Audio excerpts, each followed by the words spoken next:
Once upon a time, people used to walk everywhere.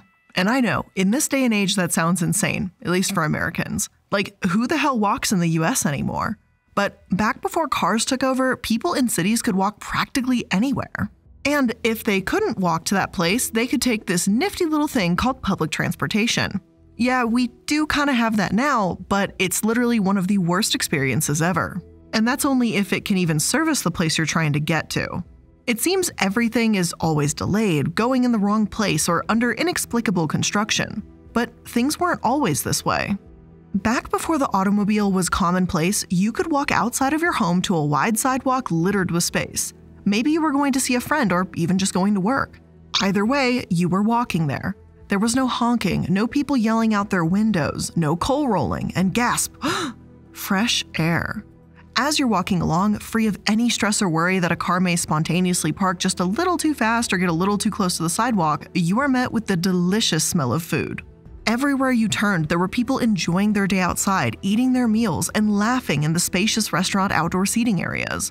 The neighborhood is buzzing with people, and everything you could ever need is just steps away. Need a new dress? The store is right there. It takes all of 10 minutes to walk to a friend, and it's a pretty straight shot. This was the way of the past. Before cars took over our cities, they were open and full of life and freedom. But that all changed. As cars became the sign of the future, our cities and towns were built around them, not us. Suddenly, our open sidewalks were ripped away from under us and expanded to make way for the next big invention. Walking became a thing of the past, and businesses seemed to get further and further away. Eating outside became a foreign concept, one that seemed reserved only for certain cities in Europe, but never for those in the US. And the once winding roads that accounted for the buildings and people were expanded and turned into straight, easy-to-travel freeways that quickly became dangerous and congested. Everything, and I mean everything, has changed. Most of us in the United States don't remember life before cars became our way of life. We have lived our entire lives in a world of yelling, traffic jams, and driving just a few blocks down the street. But why did this happen? What made everything change, and why does it seem like our cities might be forever gridlocked in this doomed state?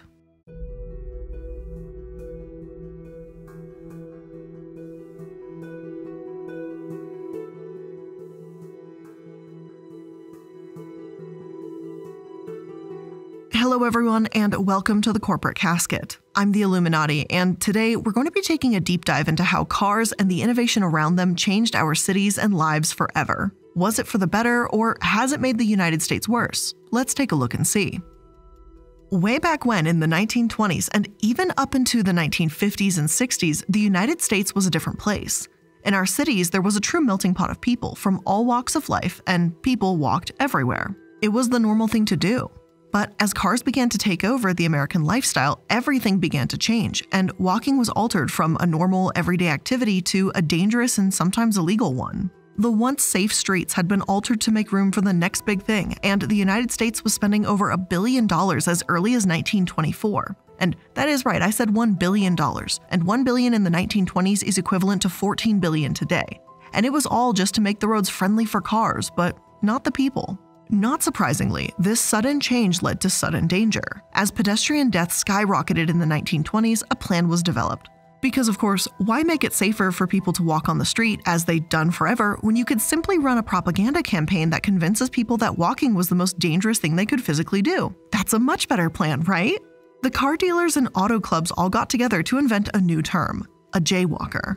Jay comes from the Midwestern slang term that often meant bumpkin or a hick, and jay drivers had already been used to make fun of people who still drove carriages. So they threw those two things together and created a word that basically amounted to calling people dumb for believing they still had the right to walk. Soon, the campaign against walking began to take shape.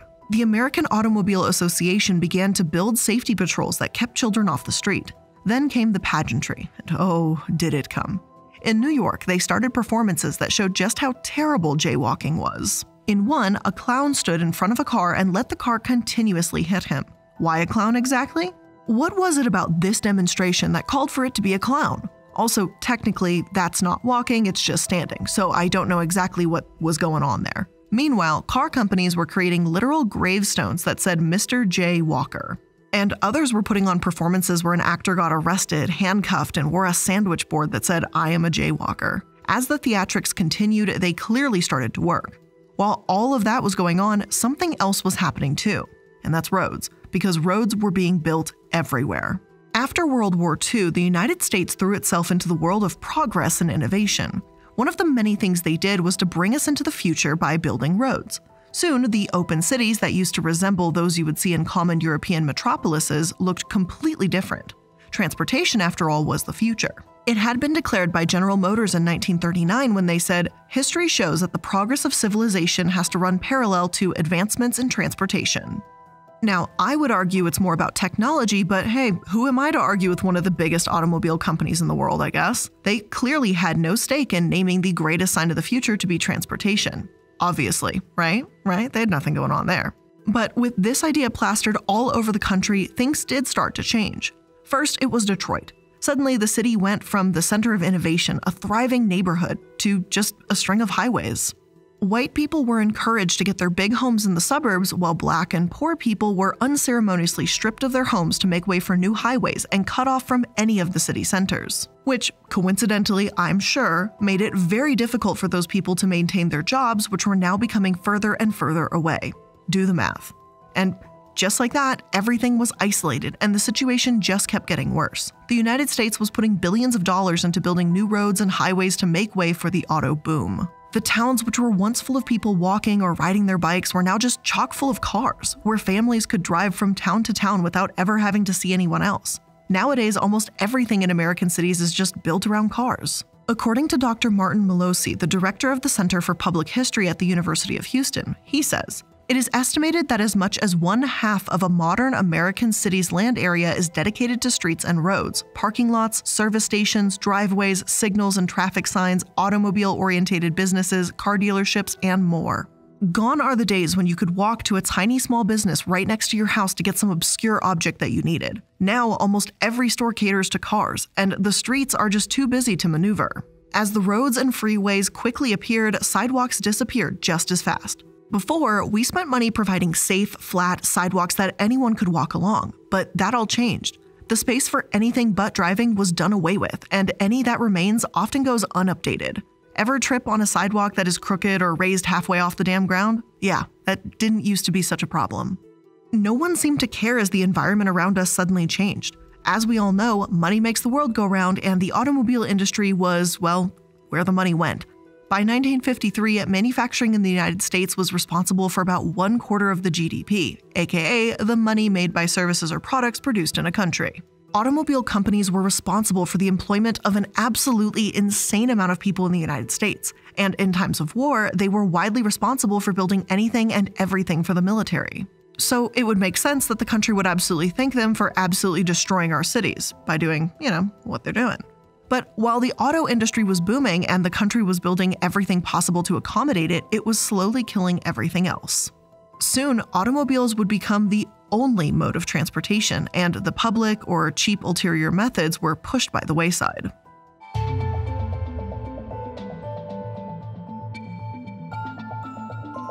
Does anyone remember the movie Who Framed Roger Rabbit? The fever dream-esque movie from the 1980s where cartoon characters and real people ran around to fight the villain, and of course, Jessica Rabbit, who could forget? She has nothing to do with this episode, but it's really hard to mention the movie without mentioning Jessica Rabbit. It's not her fault, she was just drawn that way, I guess. Classics, you know how they are. Anyway, do you remember the plot of that movie? Because the villain comes in, buys the red car transit system, and has an evil plan to tear down Toontown and build a freeway. I see a place where people get on and off the freeway, on and off and on, all day, all night. Soon, where Toontown once stood will be a string of gas stations, inexpensive motels, and restaurants that serve rapidly prepared food. Tire salons, automobile dealerships, and wonderful, wonderful billboards reaching as far as the eye can see. My God, it'll be beautiful. Yeah, well, that's actually exactly what's happening, except instead of these drastic plans being thought out by one of the creepiest cartoon characters I've ever seen in my life, like, seriously, so many nightmares, it was being thought out by auto companies and the United States government together. Back before the massive highway boom, most people in cities within the United States relied on public transportation to take them from place to place. Now, only 5% of people in cities use public transportation, so what the hell happened? Well, streetcars were basically the only transportation in cities, other than walking. So they were a monopoly and they acted like it. In order for them to keep contracts with their city government and continue operating as monopolies, they agreed to keep the same price all the time 24/7, which was 5 cents. But after the auto boom, this price wasn't really working too well for them. Soon, people were choosing to drive their cars around cities rather than ride streetcars. And so that 5 cents for exponentially fewer customers wasn't helping out much. Then, as there was more and more people driving, they started driving on the tracks. Wouldn't you know it that when a bunch of cars started driving on the tracks, streetcars weren't able to keep their schedule anymore. And that made more and more people switch over to driving and causing traffic jams with hour-long delays.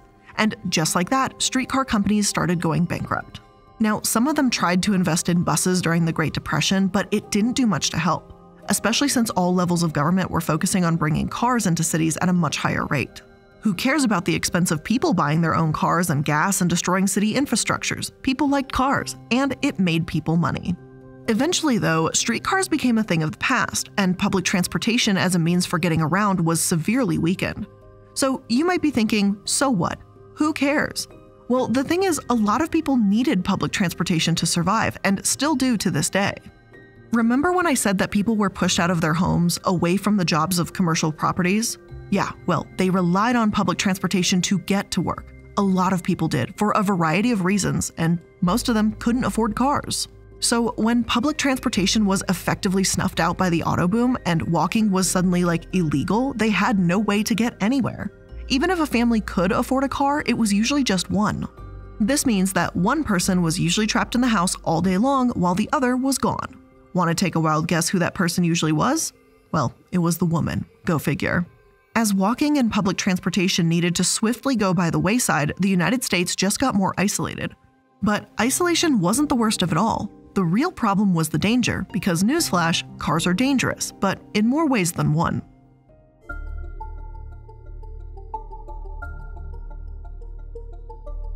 Remember all those propaganda demonstrations that spontaneously decided to tell people that walking was a super dangerous activity? Well, people still walk, just not at the rate they used to, and in the cities there seems to be more cars than there are people. The amount of pedestrians killed in the United States absolutely skyrocketed. In just the United States, the amount of people killed from being hit by a car has risen drastically in just the last few years. In 2018, it hit a 28-year high. It's up about 50% from 2009.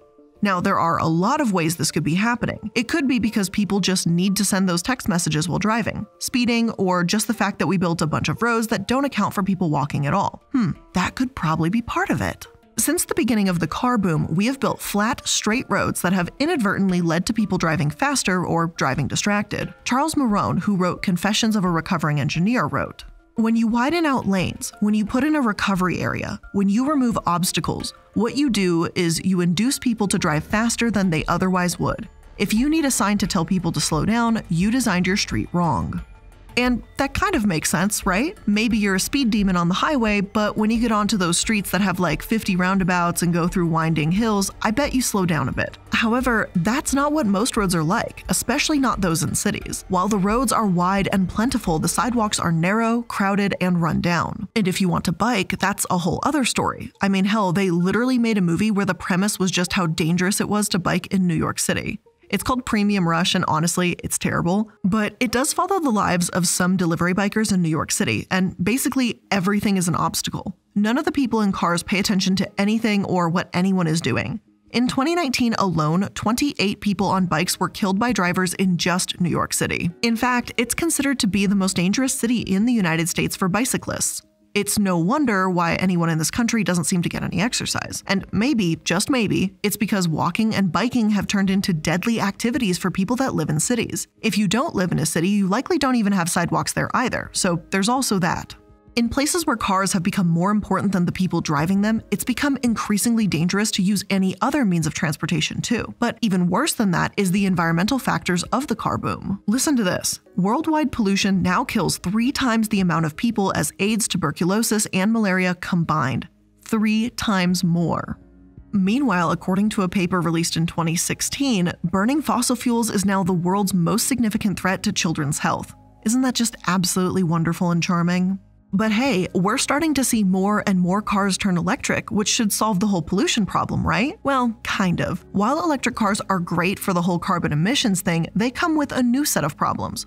For example, as the electric car boom has gotten underway, we have turned to poisoning rivers so we can mine lithium. There's also something else about cars that people don't even think about, and that's the tires. When's the last time you thought about those and their issues? Tires need to be made for electric cars and just good old-fashioned gas vehicles. And hey, making them is a crazy pollutant. Go figure. In fact, recent studies found that tires are now releasing more pollution than exhaust pipes. That's just while driving. When you think about the particles from plastics that are getting into the water, that contributes to about 5 to 10% of the ocean's pollution. So not only are cars harming our cities, making them less livable, walkable, and safe, but they're also harming our general ecological environment too. But at this point, there's not much regulation on tires. So while individuals do their best to help out the world's climate crisis by getting electric vehicles, companies are still finding ways to create and sell things that continue to pollute our cities, oceans, and towns. There's just no winning here.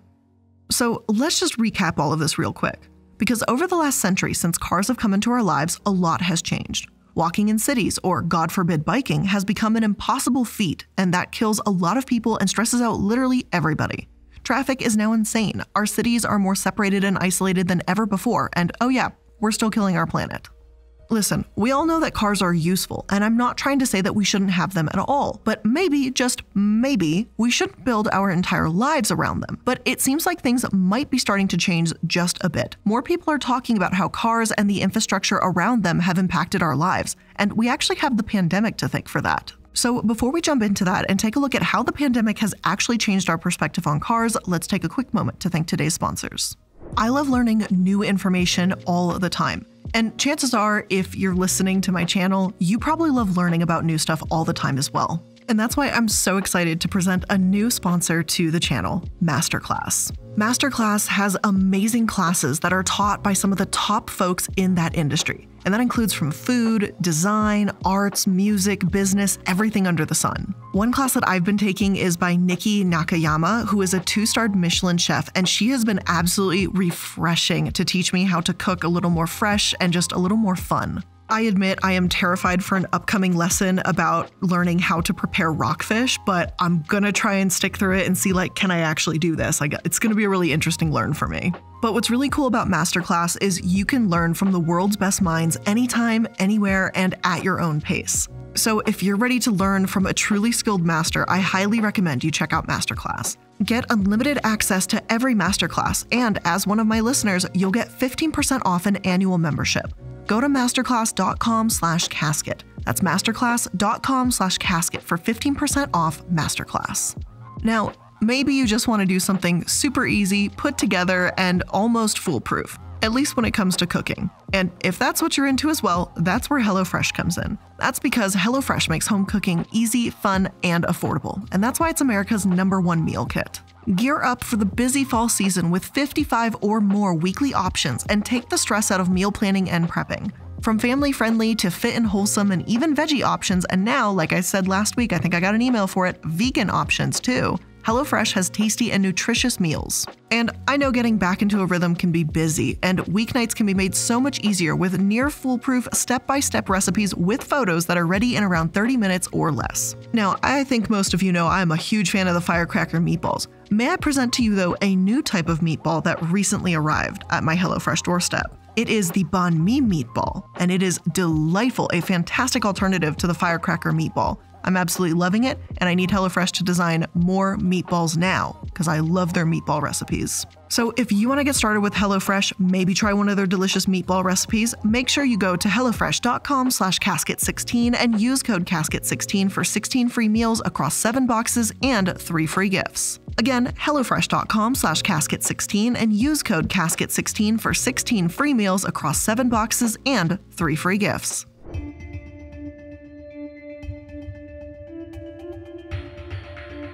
Looking at or living in cities at the height of COVID-19 was some sort of weird dystopian future. All of a sudden, the streets that were once outlandishly crowded, loud, and full of people honking and cursing at a near constant basis were silent.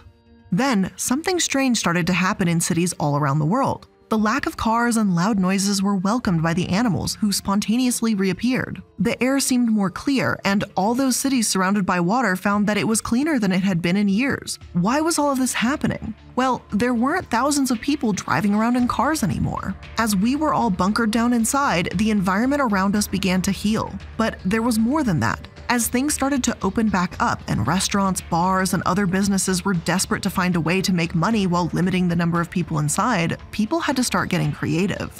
And just like that, the streets and endless amounts of parking lots that were designated specifically for cars became outdoor seating, gardens, and even shopping. As people started coming out to the open, they were met with something we haven't seen in over a century. Cities designed for the people that actually live in them. It was a revelation. Who knew? We didn't actually have to live in cities that were totally overrun by cars. We could actually have outdoor dining and even gardens. Recently, the city of Boston took a poll and asked the question, even though it means less space on the streets for cars, do you want to keep the parklets we've put in during COVID-19? What was the result, by the way? 81% of people said to keep them. Who cares about the damn cars when you have a place to actually sit and enjoy the outdoors? With more people working from home, it's even better. You don't have to be stuck in your stuffy office or the same old apartment every day. You could actually go outside. What could be better? But wait, there's more. There were bike lanes too, and they were open and far less dangerous. Oh, and what about those bike lanes? Well, people actually voted to keep those too.